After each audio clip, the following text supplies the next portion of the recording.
Hello everyone, কেমন আছো তোমরা? আশা করব অনেক ভালো আছো। আমরাও কিন্তু অনেক ভালো আছি। আজ রিম্পা চন্দনার রান্নাঘরে কিন্তু আবারও চলে এসেছি তোমাদের সঙ্গে। নতুন একটি দিন, নতুন একটি রেসিপি নিয়ে কিন্তু আবারও হাজির হয়েছি। তো বন্ধুরা, আজকে কিন্তু নিয়ে এসেছি দারুণ একটি রেসিপি। যারা একাদশীর দিনে হলুদ, সর্ষের তেল, চাল, এমনকি আটা কিছুই খান না, তাদের জন্য কিন্তু এই তরকারিটা আমি নিয়ে এসেছি।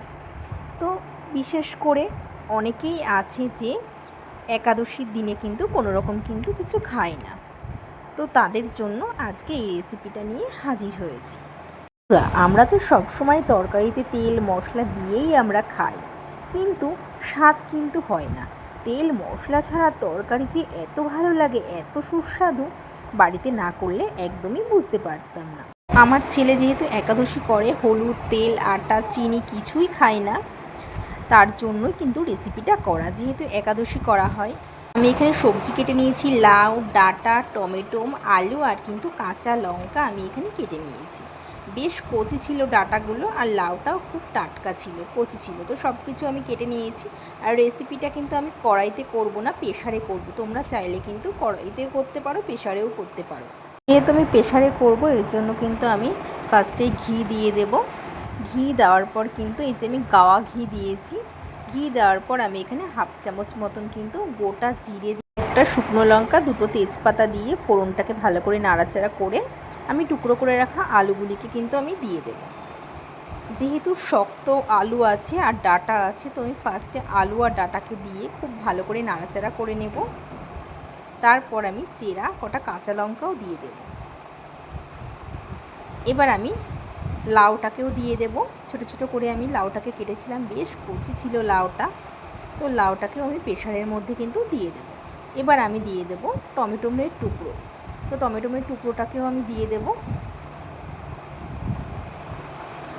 এবার একটু ভালো করে নাড়াচাড়া করে নেব।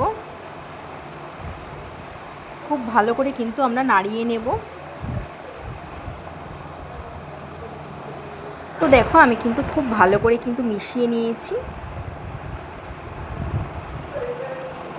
এবার আমি স্বাদের জন্য লবণ দেব। লবণ দেওয়ার পর খুব ভালোভাবে কিন্তু নাড়াচাড়া করে নেব।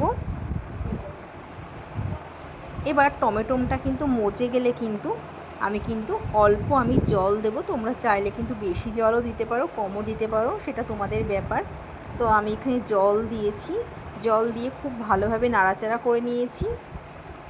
এবার আমি স্বাদের জন্য একটু চিনি দেব। চিনি দেওয়ার পর খুব ভালোভাবে কিন্তু আমি মিশিয়ে নেব।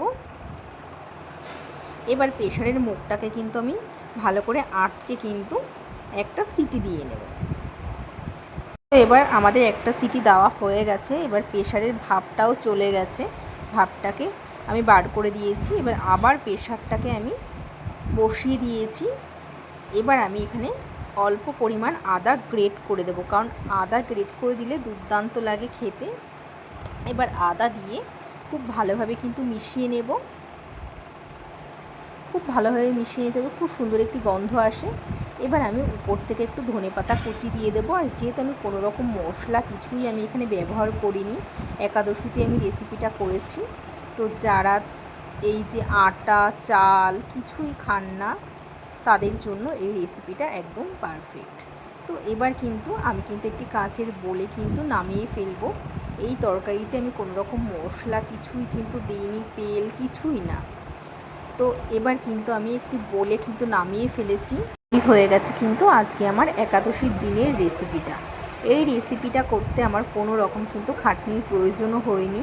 কোনো রকম তেল মশলা ঝাল কিছুই কিন্তু না, তাও যে এত সুস্বাদু লাগে খেতে, তো তোমরা বাড়িতে না করলে বুঝতে পারবে না। তোমাদেরও যদি বাড়িতে এমন কেউ থাকে যে চাল আটা কিছুই খায় না, তাদের জন্য কিন্তু এই রেসিপিটা কিন্তু একদম পারফেক্ট। তো বন্ধুরা, কেমন লাগলো আজকে আমাদের এই একাদশীর রেসিপিটা? যদি ভালো লেগে থাকে অবশ্যই একটা কমেন্ট করে জানাবেন যে তোমাদের কেমন লেগেছে। তো আজ এই পর্যন্তই, আবার দেখা হবে নেক্সট ভিডিওতে। ততক্ষণ তোমরা সুস্থ